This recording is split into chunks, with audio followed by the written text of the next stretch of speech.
pa lang napapansin na nila mga gawi kong parang hindi pambabae. Kasi bis na Chinese Carter, laruan ko ay text sa cholens.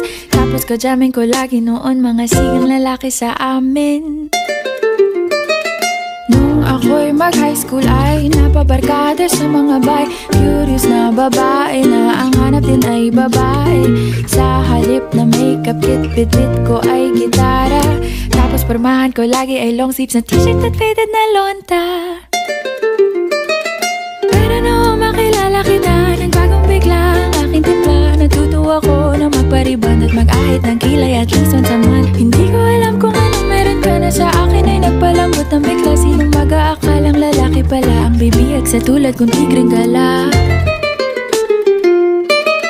Kahit ako'y titibo-tibo, puso ko ay titibok-tibok pa rin sa'yo. Isang halik mo lamang at ako ay tinatablan. At ang aking pagkababae ay nabubuhayan na para bang bulaklak na namumukadkad. Dahil alaga mo sa dilig at katamtamang sikat ng araw-araw mong pag-ibig sa aking buhay nagpapasarap.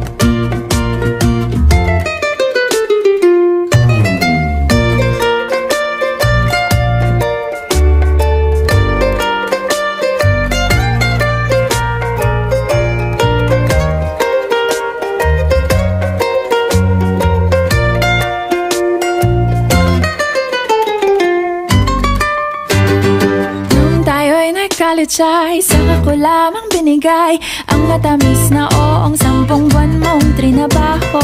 Sa halip na tsokolate at tipikal na mga diskarte, nabihag mo ko sa mga tula at sa mga kata mong pabebe. Kaya nga noong makilala kita, alam ko na agad na mayroong himala. Natutuwa kong magtakong at napadalas ang pagsuot ng bestidang pula. Pero di mo naman inasam na ako ay magbagong tuluyan para patunayang walang matigas na tinapay sa mainit na kape ng iyong pagmamahal.